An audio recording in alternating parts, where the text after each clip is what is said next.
Miss Halford, step around the desk. Who the hell are you? We found the bodies you've been stacking in that building on Main Street. You're under arrest. This body cam footage shows Carrie Halford moments before her arrest. Her entire world is about to come crashing down around her, and she has no idea what investigators found inside that building on Main Street. What? I don't even know what is The happening. 189 bodies sitting there rotting. No, somebody explain to me. Within 72 hours, federal agents would seize her laptop, her phone, her GMC Yukon Denali, and a 4,000-page text message archive that her ex-husband had preserved for revenge. 189 human bodies, 4 years of decomposition, $900,000 in stolen federal relief funds, and a funeral home in the mountains of Colorado that had been collecting paid-up contracts while the people inside its freezers were never actually frozen.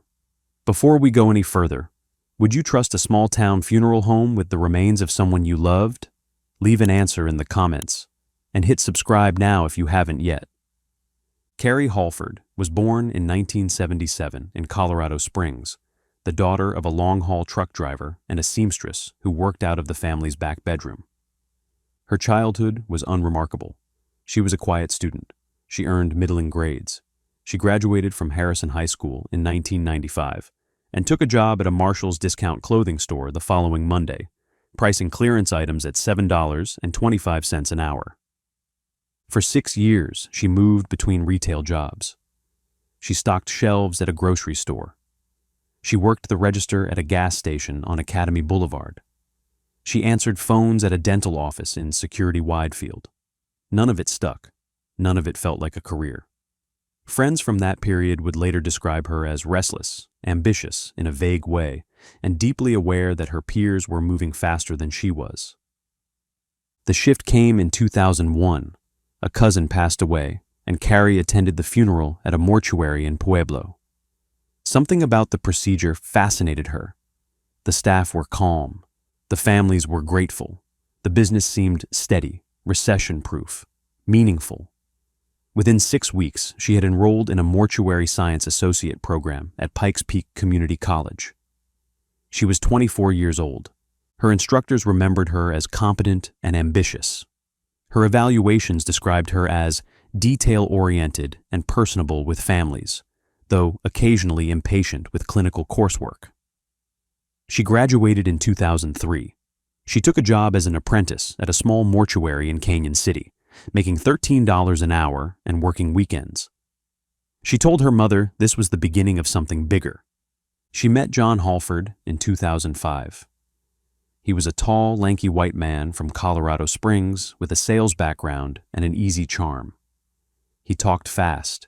He made plans. He believed in himself in a way that Carrie found magnetic. They were married within 18 months. The wedding was modest. The reception was held at a VFW hall in Florence. Photos from that night show a woman in a beaded halter gown laughing beside a man already looking past her towards something larger. John had the idea for the business. Carrie had the license. Together, they would open a funeral home of their own. No more working for other people. No more hourly wages. Their own building. Their own name on the door. They began saving. They began scouting locations.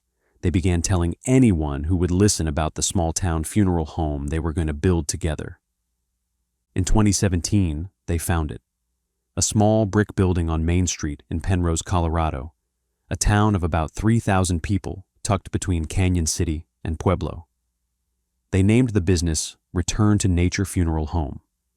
The name was chosen deliberately: green burial, environmentally conscious cremation, a gentler alternative to what John described in marketing materials as the chemical industrial complex of modern death care.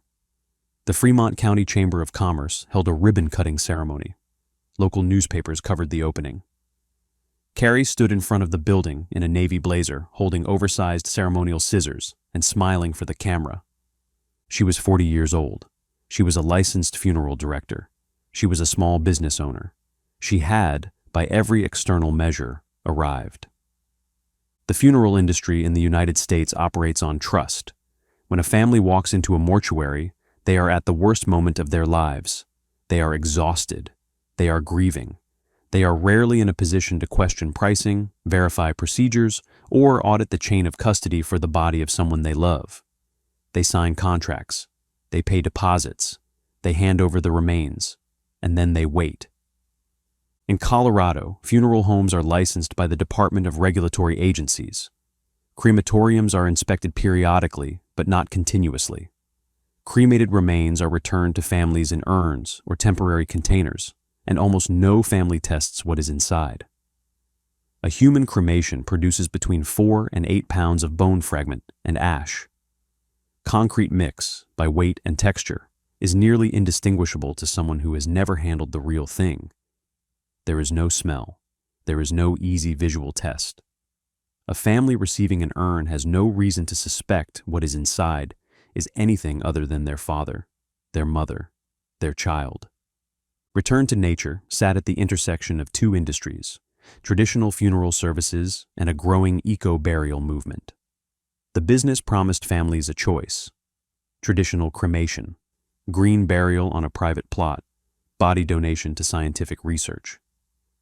The Halfords marketed themselves as a compassionate alternative. Their website featured photographs of pine forests and rolling meadows. Their pamphlets used language about returning to the earth, about peace, about natural processes. What families did not know was that the building on Main Street had no refrigeration unit in working order. The Halfords had never installed commercial cold storage. The small walk-in freezer they did have had failed sometime in 2019 and was never repaired. The bodies that came through the door had nowhere to go. The scheme began, investigators would later determine, in the summer of 2019. The first body that was not properly handled belonged to a 73-year-old man from Florence whose family had paid $1,800 for cremation. Kari and John accepted the contract. They accepted the body. They did not cremate it. They stored it in a back room of the funeral home building. 3 weeks later, they gave the family an urn filled with a dry gray powder. The family held a small memorial service in the backyard of their home. They scattered the contents of the urn under a pine tree the deceased had planted 30 years earlier. They had no idea what they were scattering. The second body followed within a month, then a third. By the end of 2019, at least 11 bodies had been received by Return to Nature, accepted for cremation or burial, and never processed. The back room was running out of space. John moved the overflow into a second storage area, then a third. The building was not climate controlled. Colorado summers reached into the 90s. The bodies were stacked on shelves, on the floor, and eventually against the walls. The money kept coming. Families paid an average of $1,800 to $4,000 per service. Insurance checks arrived for the deceased. Prepaid burial contracts converted into cash on the day of death. By 2020, the Halfords were collecting over $130,000 per year in revenue for services they never performed. The money did not go into better equipment. It did not go into a working freezer. It did not go into proper cremation. It went into a brand new pearl white GMC Yukon Denali, paid for in cash. It went into a second luxury vehicle, an Infiniti sedan, for John. It went into cryptocurrency investments that John managed from a laptop in their living room. It went into trips to Las Vegas, to Miami, to the Caribbean. It went into Gucci handbags and Tiffany & Company diamond jewelry. It went into laser body sculpting appointments at a wellness clinic in Colorado Springs, where Carrie paid in cash for procedures billed at thousands of dollars per session. Then the pandemic arrived. In March of 2020, the federal government launched the Paycheck Protection Program, a relief fund designed to keep small businesses afloat during the economic shutdown. Return to Nature Funeral Home applied. The application listed 19 employees. The application listed payroll expenses of over $100,000 per month. Both figures were fabricated. The business had 4 employees, including the Halfords themselves. The payroll was a fraction of what was claimed. The federal government approved a loan of approximately $900,000. The money was not spent on payroll. It was not spent on rent. It was not spent on operating expenses.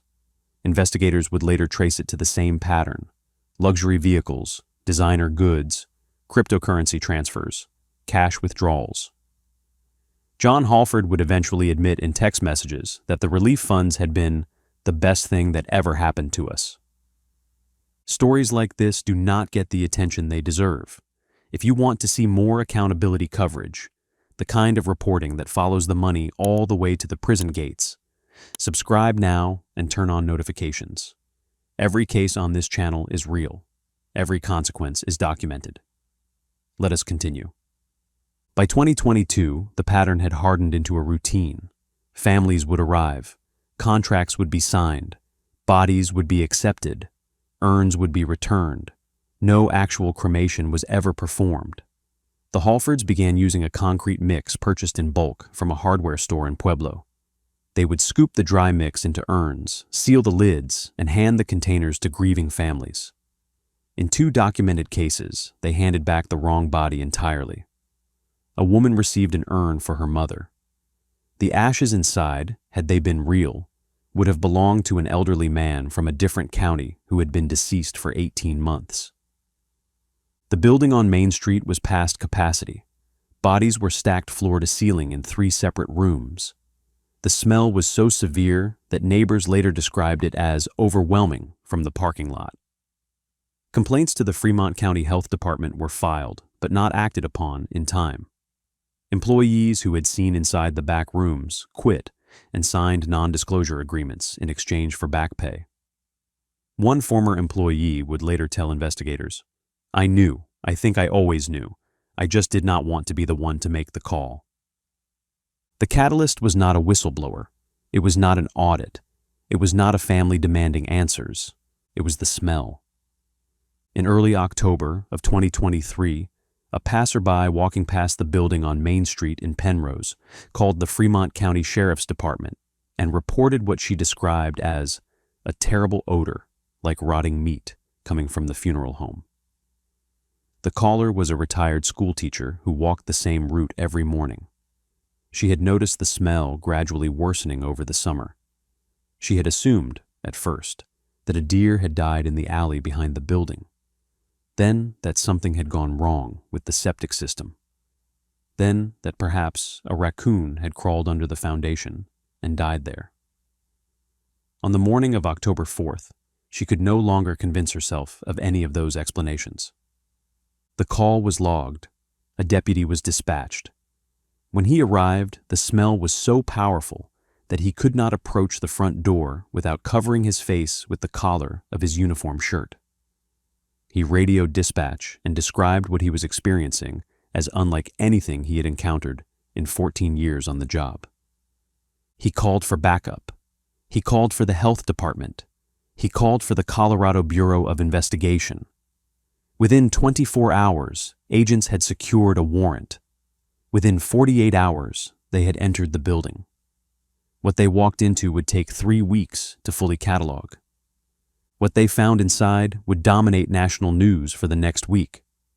189 human bodies in varying states of decomposition, stored at room temperature across multiple rooms, bodies stacked against doorways, bodies on shelves, bodies on the floor, bugs, maggots, leaking fluids pooling on the concrete and requiring buckets to contain. Some of the deceased had been in the building for over 4 years. Some had been stored so long that identification required DNA analysis. The Halfords were not at the property when the warrant was executed. Carrie was at home in Colorado Springs. John had left the state days earlier. When agents arrived at Carrie's residence to conduct the first interview, she answered the door in a pink silk robe, holding a cup of coffee. She smiled. She invited them inside. She said she had been expecting someone from the state licensing board. The investigation that followed was one of the largest funeral industry fraud cases in American history. Federal prosecutors, state investigators, and FBI forensic teams worked the scene for over 3 weeks. Every body had to be identified, cataloged, photographed, and eventually returned to a proper facility for examination and notification of next of kin. Mobile morgue units were brought in from as far away as Denver. Refrigerated trailers lined Main Street for most of the month. The local elementary school was closed for 3 days because of the smell. The evidence against Carrie and John Halford accumulated quickly. Bank records showed over $1 million in unexplained deposits between 2019 and 2023. Credit card statements documented purchases at Gucci in Cherry Creek, at Tiffany & Company in Denver, at a laser body sculpting clinic where Carrie had undergone procedures totaling $42,000. A GMC Yukon Denali registered to the business sat in the driveway of the Halford residence. An Infiniti sedan was recovered from a storage facility John had rented under a false name. A safe deposit box at a small bank in Florence contained over $80,000 in cash and a manila envelope of uncashed cashier's checks. Then came the texts. When John Halford was eventually apprehended, investigators seized his phone and his laptop. On the laptop, they found a folder labeled simply Backup. Inside the folder was an archive of text messages between John and Carrie, spanning from early 2019 through late 2023. 4,000 messages. The messages had been preserved by John himself, and when his case eventually began to unravel separately from Carrie's, he turned the archive over to prosecutors. What the text showed was not a wife who had been coerced. What the text showed was a business partner, an active, engaged, creative partner who had helped plan the scheme, helped execute the scheme, and helped spend the proceeds. Carrie Halford, March 14th, 2020. The Denali is gorgeous, worth every penny we did not pay for it. John Halford. The PPP hit, almost 900. Carrie Halford. Oh my God, that is more than we asked for. John Halford. We are set for years. Carrie Halford, July 8th, 2021. The Miller family picks up tomorrow. What are we giving them? John Halford. The usual, mixed from the bag in the garage. Carrie Halford. They are going to scatter it in Hawaii. Ha ha. John Halford. Let the ocean have it. The smoking gun was not a single message. It was the pattern. Across 4 years, Carrie Halford had referred to the families she was defrauding with casual contempt. She had joked about the urns. She had named the luxury items she wanted next.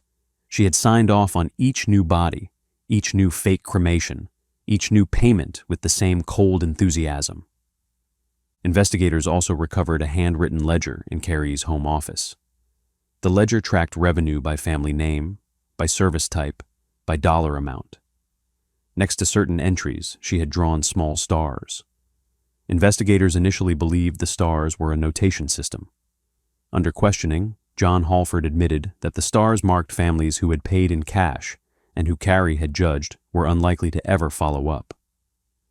Carrie Halford was arrested on November 14th, 2023. FBI agents and Colorado Bureau of Investigation officers arrived at the funeral home on Main Street at approximately 10:22 in the morning. She was behind the front reception desk, arranging a stack of memorial service pamphlets into a fan pattern on the counter. She was wearing a charcoal gray blazer over a cream silk blouse. She had a small silver crosspin on her lapel. The lead agent identified himself. He asked her to step around the desk. Carrie turned, her brow furrowed. Her hand froze mid-motion over the pamphlets. Wait, what? Who are you? The bodies you have been stacking in that building on Main Street. We know everything. Her hand came up to her chest. Her lips parted. The pamphlet in her fingers slipped to the counter. She took a half step around the desk. The what? I do not even know what you are. What is happening right now? 189 of them, sitting there rotting for 4 years. She shook her head. She raised both hands in a questioning gesture.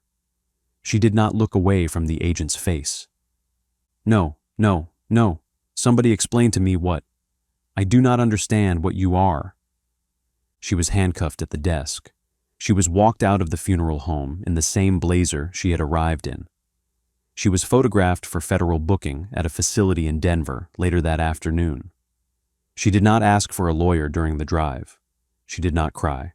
She did not speak. According to the transport officer, she stared out the window at the mountains the entire way. Carrie Halford was indicted on November 28, 2023, by a federal grand jury in the District of Colorado. The indictment charged her with 15 counts of conspiracy to commit wire fraud in connection with the funeral home scheme, and multiple counts of fraud related to the Paycheck Protection Program loan. John Halford was charged separately. Her defense attorney was Alexandra Merrick, a Denver-based criminal defense lawyer with 2 decades of federal trial experience. Merrick's strategy was built on a single argument. Carrie Halford had been the victim of long-term domestic abuse at the hands of her husband, and her participation in the scheme had been coerced. The defense filed a sentencing memorandum running over 100 pages. The memorandum included letters from Carrie's mother, her sister, a former co-worker, and a licensed therapist. The prosecution responded with the text messages, all 4,000 of them. The judge, United States District Judge Nina Hollister, read the entire archive before sentencing. Her review took 3 full days. What she read did not describe a coerced victim. It described a business partner. It described a wife who had chosen the color of the new Yukon before the PPP funds had cleared. It described a woman who had joked about the families she was defrauding, who had tracked her own schemes in a ledger, who had celebrated each successful fraud with a new piece of jewelry. At sentencing on March 12, 2026, Judge Hollister addressed Carrie Halford directly from the bench. "You have asked this court for leniency. You have asked this court to believe that you were a victim. I have read every one of the 4,000 messages submitted by the government. I have read your own words. You were not a victim. You were an architect. You chose every single day for 4 years to accept the body of someone's mother, someone's father, someone's child, and to hand back a container of concrete to a grieving family. You did this for money. You did this for jewelry. You did this for a luxury vehicle. The people who trusted you will never recover from what you did. Neither will I pretend that you can." Several family members of victims gave impact statements. Over 40 family members had filed notices of intent to speak. The hearing ran for most of a full day. The courtroom was filled beyond capacity. An overflow room was opened on a separate floor with a closed-circuit video feed. The most devastating statement came from Raquel Henriksen, whose mother had been stored at the funeral home for 19 months before her body was identified. "I scattered what I thought was my mother in a lake she loved. I threw concrete dust into water she taught me to swim in. You took the last thing I had of her, and you replaced it with hardware store powder. I do not want to know you are sorry. I want you to know what you did." Another family member, a father named Doug Wexler, whose 8-year-old son had been cremated according to his contract but never actually cremated, described opening the urn for the first time 6 months after receiving it. He had planned to scatter the ashes at the boys' favorite campground in Rocky Mountain National Park. "The powder did not look right. I took a pinch between my fingers. It was wet. It was wet because I was crying on it, and it was turning to paste. My son. You gave me hardware store concrete, and you told me it was my son." Carrie Halford was sentenced to 18 years in federal prison. She was ordered to pay restitution of approximately $900,000 to the federal government and an additional amount to be determined to the families. She was remanded into federal custody the same afternoon. She is currently serving her sentence at Federal Correctional Institution Aliceville in Alabama, a low-security facility housing approximately 1,500 women. She is scheduled for release in 2041. She will be 63 years old. The building on Main Street in Penrose has been demolished. The plot where it stood is now an empty lot. This case was hard to stomach. But the case on the right-hand side might be the coldest betrayal we have ever covered on this channel. Click it now.